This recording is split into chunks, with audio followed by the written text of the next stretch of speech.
Hello, English learners. Welcome back to the Level Up English podcast. Whether you are listening to this on your phone or maybe you're watching on YouTube, because that's a thing that I'm doing now, YouTube video podcasts. Wherever you're listening or watching, thank you for joining me. This is the first podcast guest of the year, and it's a really, really good one. I'm really excited today to introduce Adriana to you guys. Adriana is an online English coach from Australia. My first guest from Australia. I'm really excited to bring her on today. We spoke about many different things. Really, really exciting. She has a lot of great energy, a lot of great ideas on language learning, all this kind of stuff. As you will find out, she has been living in Croatia for, I think, about 10 years. I think it was quite a long time. So she has a really interesting experience learning Croatian, and she also shares her embarrassing mistakes at the end of the episode as well. So I'm going to give her a chance to introduce herself just now. So thank you for watching, and I hope you enjoy it.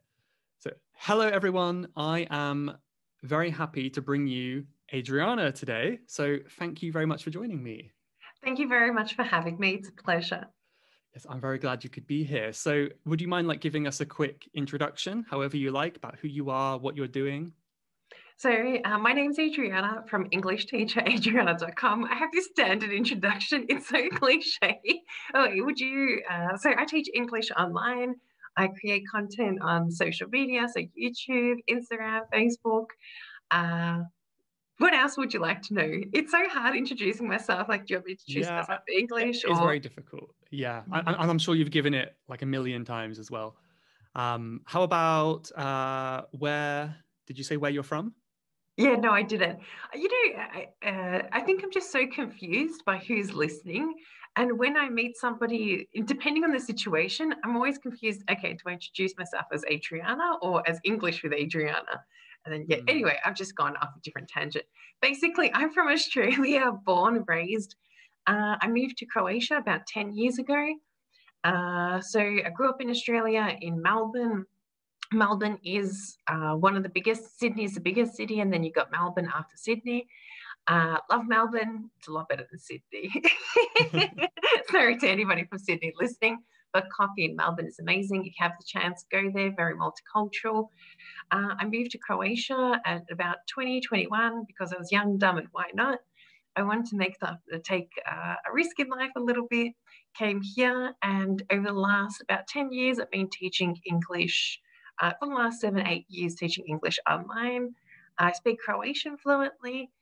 And what else? Speak Croatian fluently. I like tennis. I like running, hiking, and I'm a very active person. Cooking. I like cooking because I like eating. And yeah, I think I've gone through everything now. That's awesome. That's perfect. Really good, really good. I've never been to Australia, but if I do, I'll be sure to go to Melbourne first. Please do. Please do.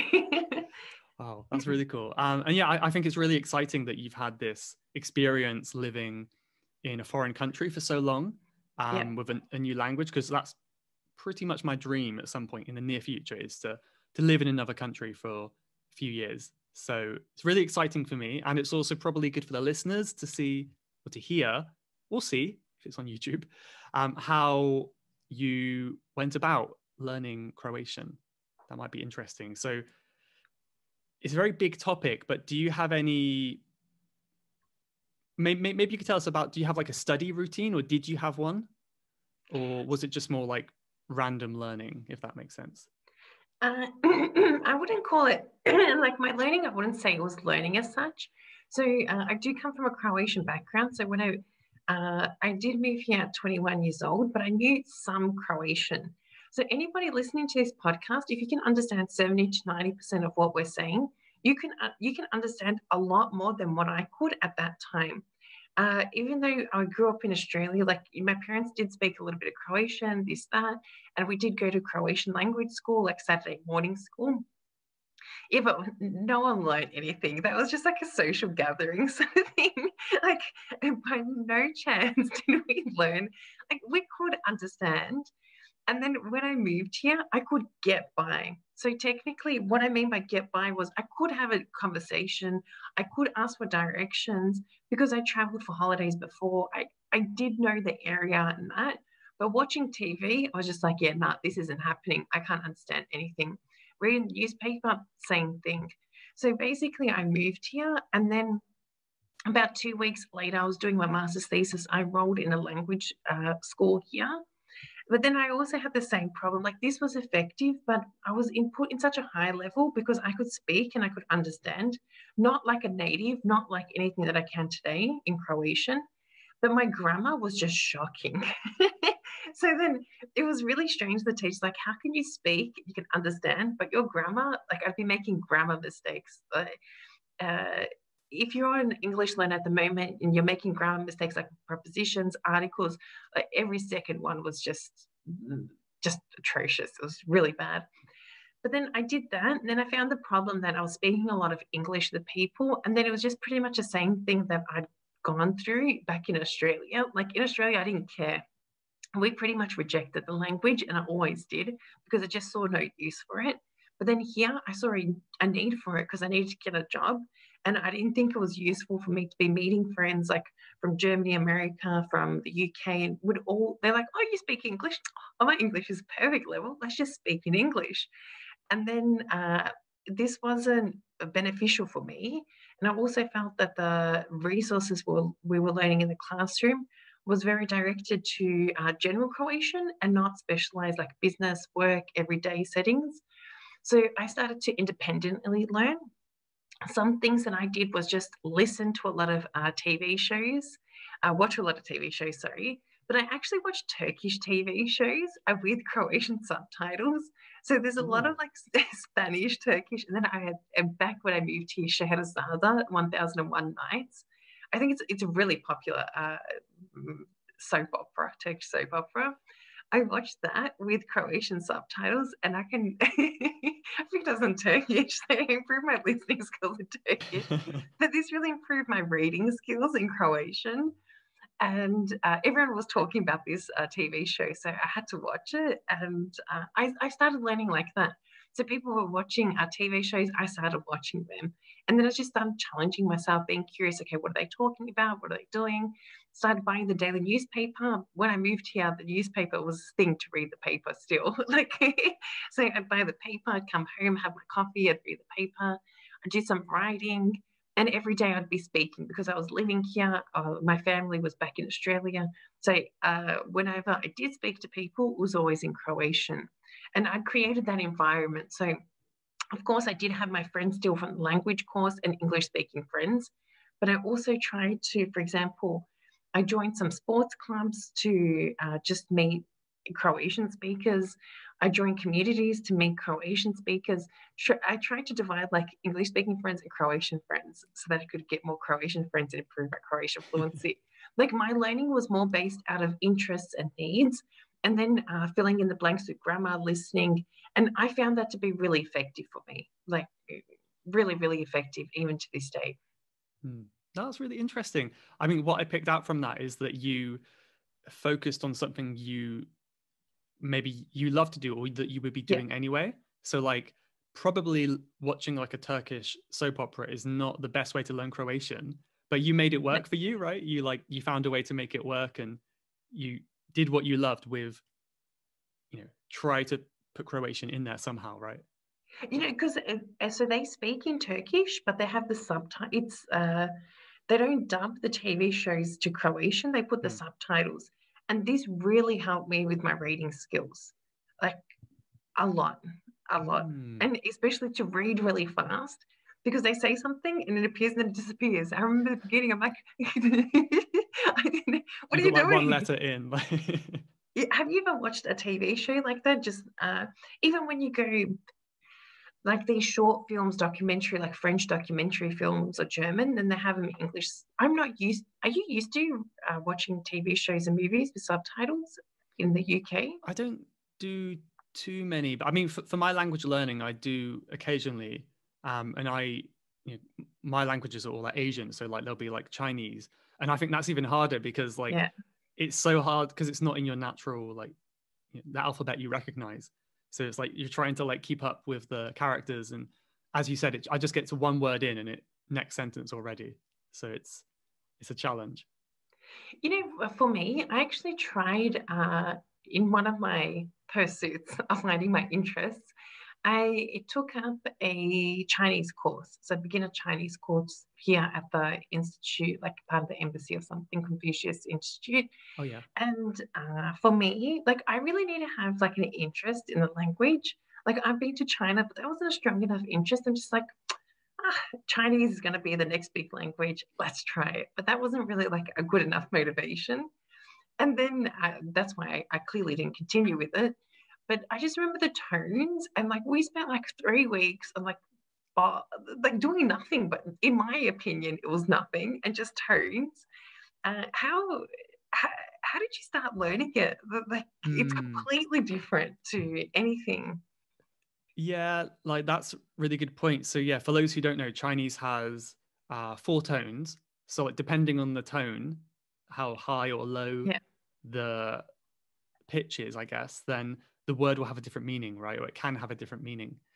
And for me, so I think it can be really boring. Like when you first start learning Chinese, it's like, let's have 5 or 10 lessons on tones. And it's Yeah. really important, but it's not exciting, not interesting at all. So I kind of had one lesson with a teacher and I kind of did some practice from a book looking at tones. I kind of roughly understood. And then I was like, you know what? I'm just going to get into it. I'm sure I'll pick it up later. So I started like learning vocabulary, having conversations. My tones were terrible, but I kind of had faith that I would, as long as I don't forget them, I would naturally, maybe not naturally, but with some effort, I would improve over time. Still not perfect, but I think a bit better than it used to be, I guess. I can't judge you because I've never like it was just so when some English speakers they're like with the letter R, rolling the R, like my name, Adriana, and then I like always get frustrated. No, it doesn't annoy me, but I'm just like, my name's Adriana for your own good. And like it doesn't bother me if you call me Adriana, but in English we say Adriana and or the th sound. And I just remember how frustrated I was in those Chinese classes. Hmm. And can you imagine how frustrated our students must be with the R and the TH? Yeah, And totally. Have you ever tried to learn Spanish or a language with the rolled R? Because I tried to learn Spanish a few years ago, and I was like, I remember sitting on my beanbag in my room, like for hours trying to roll my R's, and I to this day cannot do it. So I imagine it's the same in reverse for some people in English. yeah, I can, like Croatians, they roll their R's. I don't know, Adriana. I don't say it right, and I have an accent, but I know that I don't. There's worse. There's Yeah. worse English speakers that don't roll their R as much as me, but I know mine is nowhere near perfect. But the R isn't a problem. It's this in Croatia. Do you know what the capital of Slovenia is? Yeah. Shall I say it? Yeah, because it's a try. Lu Ljubljana.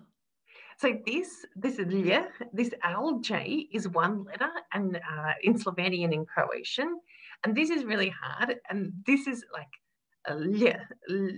Ljubljana is the city, and I'm probably saying it wrong, but it's so hard. Like other words with this Ljubičice, like that was just a headache to try and figure out this and yeah, but. Yeah, it's so interesting. All these different languages. There's always at least one really tough thing to pronounce. I feel like English has a lot of them, um, depending on where you're from as well. But yeah, that's really interesting one. Hmm. And I think if I heard you correctly before, you were saying you used to struggle with the grammar at the Yeah. beginning. Did no, and then when you went to Croatia, you saw you had the need to learn, which I Yeah. always think is so important. Like you need to have a need. You Yeah. need to have some kind of reason. Well, it helps because otherwise it's just a hobby and there's not that pressure on you.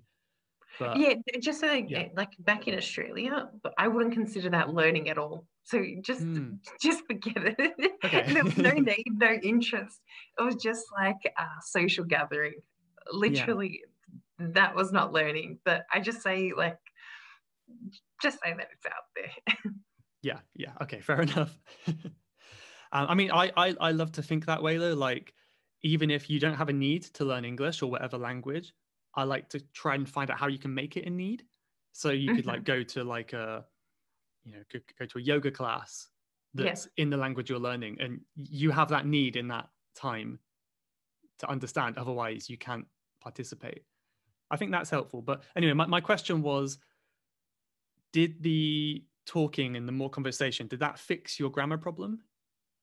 Yes, yes. Oh.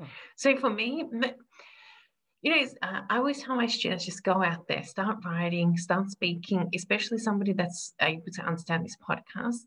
There's no reason for you not to go out there, and you will make mistakes. But then it's easy for me to say that because by nature, I'm that type of person. I don't care if I make a mistake, even like throughout this podcast recording. Like, I think some of us by nature, it doesn't matter what language you're speaking, we just deal with failures a little bit differently. Like, I still get ashamed and really embarrassed. And I'm just like, there's not much you can do from it. Like, just move on. Life goes on. Drink some cement, harden up. Like, maybe that resonates with me, and I can live with it. But maybe you're not like that, Michael, or somebody listening to this isn't like that. And I completely understand. And for me, it just made sense. It didn't make sense in the course that I was taking here. I remember, so there was a student from China in our class. He was scoring 100% on all his grammar tests. Do you know what it means to score 100% on a Croatian grammar test? Croatian grammar is really, really hard. It's one of the hardest in this region, I think Slavic languages, or yeah, they have so many. Like German has 5 of those partashi. They have like 7 or 8. Anyway, he was a genius, and he could like vocab scored really high, but when it comes to speaking and listening, low, low. And then when I was looking at him, I'm like, so what's the point? You're living here, you can score high on a grammar test. Like, I'm sorry, I didn't like, congratulations, you know the grammar book, you know the rules. But if you can't go out and speak and understand, what's the point in knowing the grammar? And that's why, because I saw that in the classroom and I was put at a high level, but it was weird. Everyone else was better in grammar and in vocab, but I was better in speaking and listening. And then I just let it come. So going out speaking, interacting, so many people laughed at me, made mistakes, but that was just a part of the learning process for me. And I really think that's why I was able to speak fluently really fast, because I just went out, made mistakes, learned from them, analyzed them, kept pushing myself. And yeah. Yeah, awesome, awesome. I think that's amazing. I think it also works the other way too, where there are some people who are, so, yeah, yeah. So I lost my train of thought. So like you can be like really good at grammar and then Yeah. really weak at speaking, and then the reverse, right? Where like you can have, maybe, I don't know if you say that was you, but some people are so good at speaking, but then they'll just do terribly on the exam. Yeah, and I've heard of people who have like passed, got the highest levels of exams and everything like that, but when they go to the country, they can't communicate. So it's like a very different kind of knowledge, isn't it?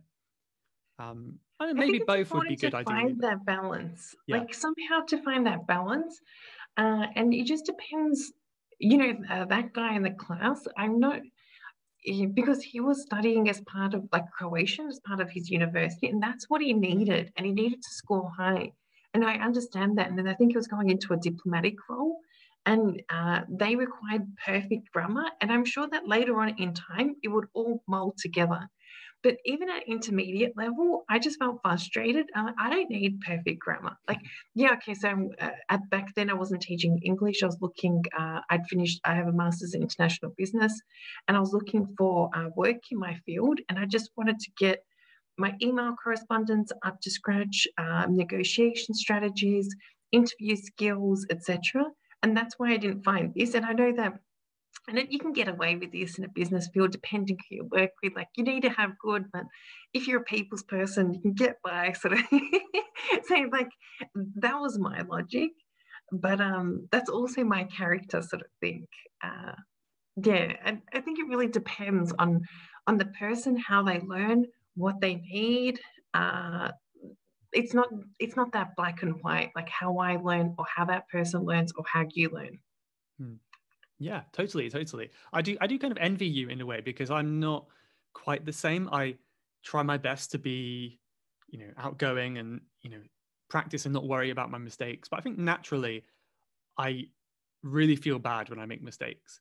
So I think for me, maybe this is helpful for listeners too who are similar to me. I like to try to do little things these days to push myself out of my comfort zone. Um, Try to kind of do things to stop the fear of people judging me. So like, I don't know, it might be like if something, it's really silly stuff. Like I'm on the train and there's like a place near me that has a really funny sounding name. And whenever they say it on the train, I just like repeat it, but in like a really funny voice.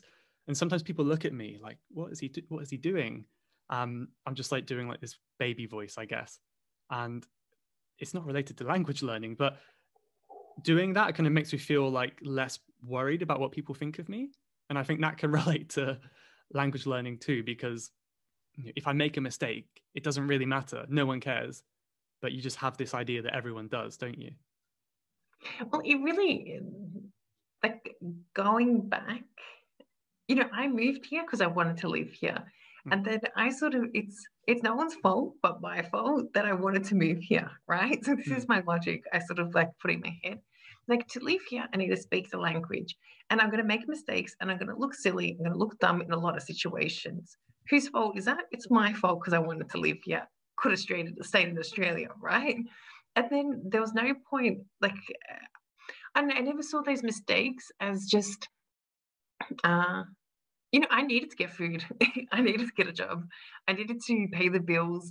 And then I think my need was really strong that I really didn't care about the mistakes as long as I got what I need to get done.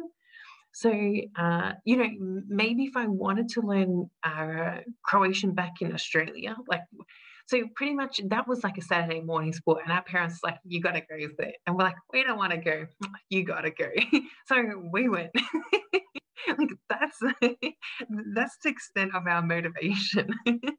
But what I was gonna say, with, like, then maybe if I really wanted to and I made some mistakes, then I would like, felt bad. But why do you feel bad? Like, I honestly, Michael, if you're able to still, I don't know, do things, aren't you richer than somebody else who can't speak a language by simply trying? That's a really good question. I think for me, when I think about it, it's probably this feeling of like, the word should, like I should be better. Because if I could think like, I've been learning for so many years, it's this comparison game too. Like if I compare myself to people who have been learning the same number of years, I'm not as good as them. But why would you compare to them? Everybody's different. Exactly. That's what I'm always reminding myself is that, and it's what I tell students too, is like, don't compare yourself, don't do that. But I'm not always good at practicing what I preach. So it's something that I'm trying to practice, trying to remind myself. There's no sense of saying where you should be, but I think it's really good, helpful for me to look back on where I've come and like, wow, exactly. I can actually have this conversation and like celebrate those little wins. I try to do that as much as I can. Yeah, because I look back, when you think about your, I don't know, in English, this is going to sound so bad. I'm sorry if I'm being so like, like just a really bad person.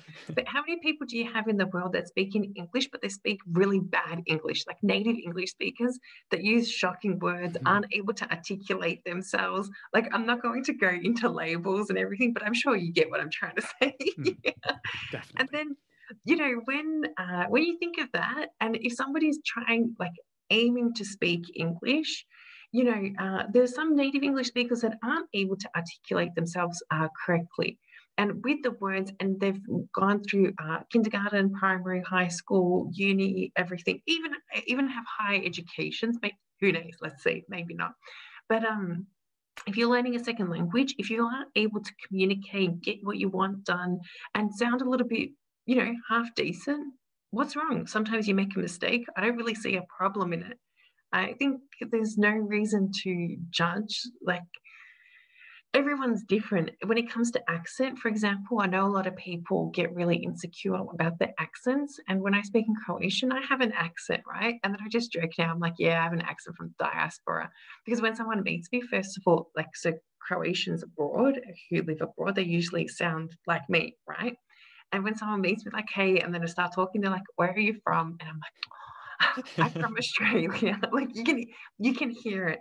But is that necessarily bad? Like, I get annoyed because people just like, oh, why'd you, then all these sets of questions come up, but then I don't think that's something bad. What, I don't sound like a native, and what's a big deal? That's a really good point. I think maybe we should, I don't know if we can do this, but there should be a difference in how, I mean, there is a difference in how learners of English and native speakers are seen. And as you said, native speakers have all these different accents, some of which I cannot really understand. All these mistakes, all this slang, things that you'd never see in an English teacher, really, a lot of stuff. Yeah. But when it comes to people learning English, there's this idea, maybe a false idea, that they all have to sound the same, like the Queen or something, in terms of British English.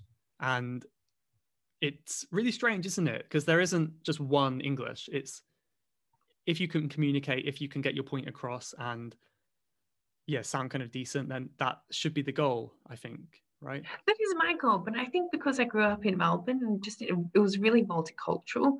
So around a lot of immigrants, my parents themselves were immigrants. And then I just saw, it's just the need to communicate with people and to live. So especially, like, say, when the Iraq war was happening, we had a lot of immigrants come from Syria, from Iraq, from those countries in primary school.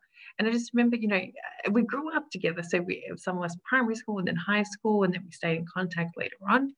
And then just from those immigrants, like, their main goal was to, send for the children on the playground to learn the language so they could play with us, so that we could be friends, so that they could learn and, live a normal life.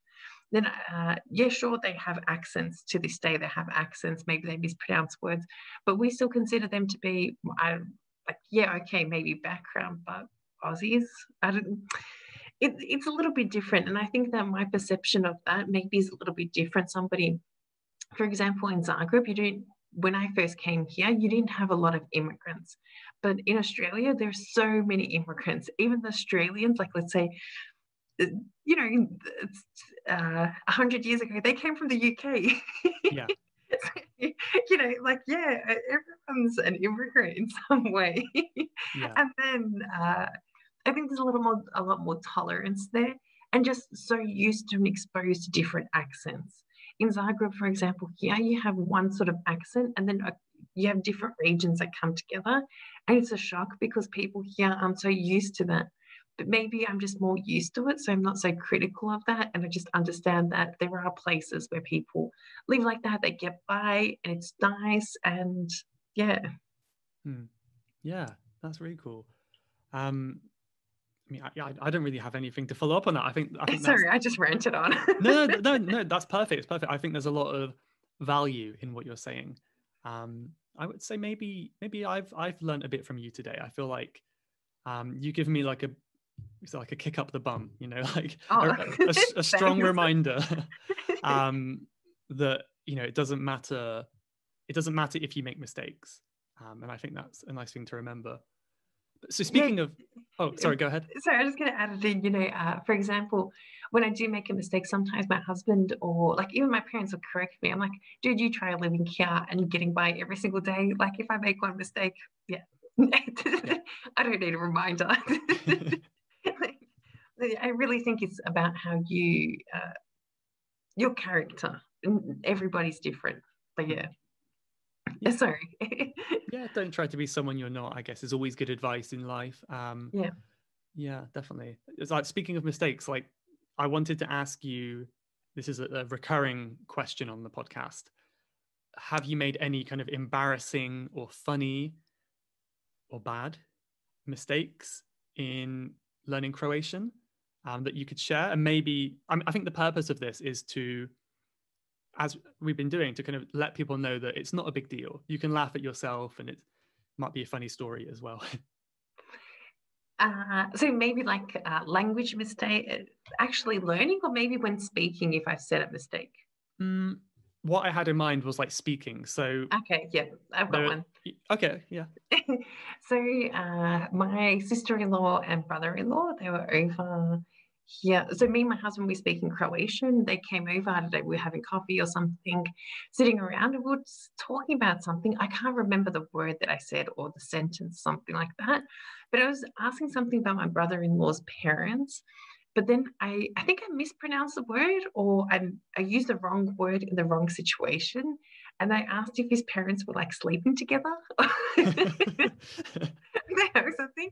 Just started laughing. I'm like, yeah, whoa, whoa. And this was recently. So I've been here for about 9.5 years, but I can't remember what it was. I wish I could remember, but I just remember everyone just laughing because they know that, I wouldn't ask that. So they knew it was It a was just, mistake. yeah, they knew it was a mistake, and they just, so yeah, my support network is very supportive. They just laugh at me. But I can't. I didn't learn much from that mistake because I can't remember that mistake. But I remember I was embarrassed because, we are close, but still, it's not something you want to be saying about someone else's parents when you're having something like that. And I've mispronounced. Also, one common pronunciation mistake I have, which I still today can't get, I can't perfect, and I just get angry. My husband's always not angry. It's just if I put my head down to it, I'd be able to figure it out. But it's just, I think I will live my whole life in Croatia and I'll never be able to say these two words correctly. So, candle and flowers. So, one is pronounced as svijeće and the other one is svijeće. So, it's a C and a S sound. To me, it See? sounds the same. It pretty much is. And then I'm like, I can't change these two sounds. And I've tried hard, even with the spelling. Like, I have to remember florist, and then I'll know it's a C. So I make the link, and I'm like, see, florist, candle, svijeće. No, svijeće, candle, svijeće. Anyway. So you have like that mnemonic, that kind of way to help you remember what it is at first. Yeah. And then I remember the florist, like on this one square here in the city. And candles, is the other one, the S. But constantly, and then my husband's like, I'm like, candles, leave me alone. But that's my bad. And that's actually, if someone's been listening to this podcast, like, maybe at times I could do a little bit more to fix my Croatian, and maybe my Croatian would be near to perfect if I did actually like fix that and care enough to fix it. And just that maybe I'm a little bit careless in that. If I just constantly remind myself, it'd be better. But that's just me as it is. So those are two, mistakes. They're common mistakes. Good one. I would probably, with the last one, it's like, even if you say the wrong thing, they can probably guess from the context, right? Like, it might not always be a big deal. So maybe it's not something to worry about too much. But it is, but if I'm talking, say for example, if I'm talking to maybe a friend and my husband's listening, and then he'll notice that person is like, looking puzzled, and he'll be like, and then he'll say the right version. Oh, I see. And then I'm like, yeah, that's why I say maybe I could be more pedantic and fix that. But it's just, I have with other things, with that, it's just so hard for me. And I've tried, but I think I've just given up after so long. I'm like, it's just always going to be difficult. But for me. Yeah, there's always some tricky ones. Like for me, I'm even too scared to like try it. But like in Japanese, that's the R is quite difficult in Japanese, as with many languages. They will have like a different R. So it's kind Mhm. of like a mixture of L, D, and R all into one sound. And I'm Uh-huh. sometimes I Okay. do it too much, sometimes I don't do it enough, but it's kind of like rui, which is Uh-huh. like I would, yeah, that in that's English that hard. would be RUI. But what I Rui. find really difficult is when it's the Japanese R followed by an N. It I don't know how they do it, but again with practice I could do it. But one example, I think the word for like your rights, like human rights, is like ken and then ri. But then together I cannot say it. It's like ken. My tongue can't move that quickly. Like Kendroi. ri. Kendroi. It's really hard. Um, so that's something that I always struggle with. I have to kind of say it slowly every time. But again, I could probably do it if I practiced a lot. I really focused on it. I think it's quite like kind of like you. Um, there's a lot of other things I'd enjoy. I enjoy doing more than focusing on that. So maybe one day. It really depends. Like I remember in the beginning when I moved here, my head would hurt and my mouth would hurt because just so much new information, you have to process it, and then I'd have to think about how to say it. Think of like the headaches are real. No, like I don't know how to say it, but my head would hurt, and it's not because of it's just thinking Croatian, processing the Croatian language, and then also my mouth. But it gets easier in time, and like that lit sound is a lot easier for me. Like like some sounds are easier, but I remember in the beginning it was just so hard.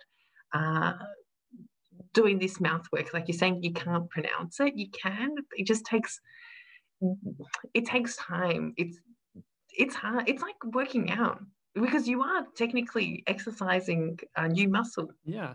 Yeah. When I first started learning Chinese, my mouth would hurt after 5 minutes, and now it doesn't. So I think, as you said, you have got better. So just like you said earlier in the episode, focus on how far you've come and Yep, not compare yourself to what other people can do and what you cannot do. So I think that's a exactly. nice takeaway.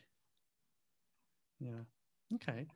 Um, I also had a question I wanted to ask you, which, so actually, you are my first ever Australian guest on the show. So I'm very happy. I don't know why it took me so long, but I'm really happy you could join. Thank you. So I want to take advantage of this. Do you have any kind of cool Australian English expressions or slang or anything like that that you could share? Because I really don't know many, but I know there is a lot that you use. Maybe not you, but Australians. Like there's a lot of I'm going to share some words that I use a lot, like mate, arvo, servo, and bottolo. Uh, do you know what do you know what arvo is? All I can think of is avocado. Okay, so that's avo. Like avo, we also say avo, avocado. Arvo is afternoon. Servo is service station, like a petrol station. Wow. And Bottolo is bottle shop, so a shop where it serves alcohol. Whoa, So that's where so it shows cool. Wait, so how would you spell like Avo? How would you spell that? ARVO, Okay. Bottolo, like bottle, and then that line O, Bottolo, and servo would be SERVO, servo. And okay, there's reasons why I've chosen this. Maybe just like growing up, but you know, in Australia, okay, let's talk about cultural differences a little bit. Like here in Croatia, it's not common. You know, when you're going for a walk, if you see someone, you may say just give them a head nod, or just be like, hey, just hi. But in Australia, it's common. Maybe it's a phrase that I like. It's like, hey, how you going, mate? How you going, mate? And it's really common. And people just say this. And like if I bumped into you, we didn't know each other, we're just walking like on the footpath. How you going, mate? And like, yeah, I'm fine. Good, thanks you. But you don't care. Like you're not going to stop and have a conversation with these people. But you do this here in Europe, people will expect you to have a conversation with them. So this is a cultural difference. Like legit. Like I just had this epiphany like a year ago because this happened to my sister. She was doing the Aussie thing here. And then I'm like, that's why everyone talks to me because I've been doing this Aussie thing here. Oh. Like it's my fault, not their fault. You're like, So well, everyone here's so friendly. no, but like that's really common. And don't be shocked if I go for walks quite often in the forest and that, and then just saying, "Hey, how's it going, mate?" It's really common. Even when you walk into a shop, "Hey, how's it going, mate?" Uh, really, really, people are very friendly in that. Mate, like people call people mate all the time. There's also this word like Sheila. It's not that common. I really don't like it. I've never like some guy, I don't know, I just find it to be a little bit sexist, but it's not really, I don't know why I do, but I just sort of have that impression, but it's not bad. But Is it like in Scotland they say lass, like lad and lass? Is it kind of like that if you know that? Like yeah, but you're I a good think that's lass, you're a more good girl. common. Okay. Some people say that in Australia as well. It's not that common, but like you can, if you're outside of Melbourne, they'll say it. Like Sheila as well, it's just not something that I like. So Yeah. I don't know. I've heard it in stereotypes, but I've never heard anyone say it for real. But I don't have any Exactly. Australian friends, so I don't know. Yeah, like more stereotypes. Yeah. But Arvo, like, what are you doing this Arvo? Do you want to meet this Arvo? It's just so short, I love every that. day, very common. Bottle-o, yeah, we have these shops and there's just alcohol there. Like, let's go to the Bottle-o, we'll grab a bottle of wine. I don't drink alcohol. Like, there's different slang for beer and that. I personally hate beer, so sorry, I can't talk about that. And I don't even know that slang because I know it when I hear it, but when beer is just disgusting. And servo, because you need to stop at a servo. And I don't think I've ever said petrol station. It's always servo. I need to stop at the servo, go there. Oh, that's so interesting. We definitely don't have that level of, I don't know. It seems to me like we don't have that level of slang in the UK. Like we always just say petrol station. But I've never heard those. I love that as well. So you Oh, and McDonald's, Macca's. I never say McDonald's, Macca's. in England, I don't say this because I don't know. I don't like it, but some people say Mackie D's. Do you say that? Mackie Oh, D's. that's so interesting. Sorry, I really shouldn't laugh about Mackie D's. It's quite funny sounding. It's quite funny. It really does sound funny, but okay, So you say sorry. Whoever says Macca's. Mackie D's, you can laugh at Macca's because Macca's. I like it. I like it. Yeah, it's really funny, and I think you have to have the Australian accent. It wouldn't work otherwise. But like, so did you say how you going? Is that what you said? how you going, mate? Because Or how you in going, England mate? we might say like how's it going, but we never say how are you going. You can also say how's it going, mate? Yeah. Yeah. But Mm, why this phrase is really good is because you hear a lot of immigrants using this, and it's just really friendly. Like yeah. people that migrate to Australia, they come and then they'll just be walking like, "Hey, how's it going, mate?" And you can hear they have like an accent, but you can hear they're using the Aussie intonation, and they're just like, "Oh, Yeah. It's nice to pick up like little bits of casual language like that, isn't it? Wherever you go. yeah." I think in England we have one which is just all right, mate, which is Hey, we have that not too. so friendly, just like right, mate, really quick. That's what we say every day. But again, it's the same where you're not really expected to give your life story, just kind of repeat it back. But I might start saying the Australian ones now. It sounds nice. I'll bring it over here. Import it. Yeah, I'll import it. Nice. Well, I think I don't want to take too much of your time, so I think we're almost up today. But we haven't. I think we've only scratched the surface. There's many things we haven't spoken about. Like we really didn't talk about your background in teaching. Maybe another time. I don't know. But would you be happy to like tell people where they can find out more about you, like what platforms you use, and I don't know if you're open to online lessons, whatever like that. You can let people know if you want. So if you're interested in learning with me, you can find me, check out my social media, Instagram, Facebook, YouTube, TikTok, English with Adriana. There you'll find sample lessons. So just a general idea of my accent, how I teach. A lot of my lessons combine, so if I'm teaching something, a lot of shadowing, imitation practice. So once you watch a video, you can actually practice, do something at that time, especially with my YouTube videos. Go check them out. I think they'll be really useful for you to start off with. If you are more serious about a daily learning plan, so I have a WhatsApp speaking club, the Fluency Academy. There it's a structured daily learning plan from Mondays to Saturdays with speaking classes, with international global community. And I post a daily learning plan for you to focus on all areas. That's reading, listening, grammar, vocabulary, speaking. We do writing practice, basically a holistic approach to achieving your goals to drastically improve confidence speaking in English. All the details on my website, www.englishteacheradriana.com. And I think that's all. Oh, I have a podcast too. I have a podcast. It's on my website there too.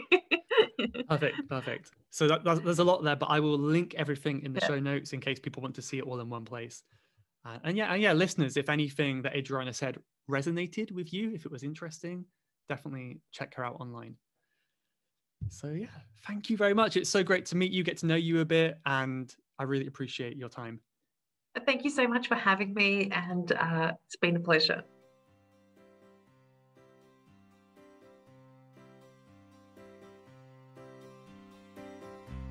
You have been listening to the Level Up English podcast. If you would like to leave a question to be answered on a future episode, then please go to levelupenglish.school/podcast. That's levelupenglish.school/podcast. And I'll answer your question on a future episode. Thanks for listening.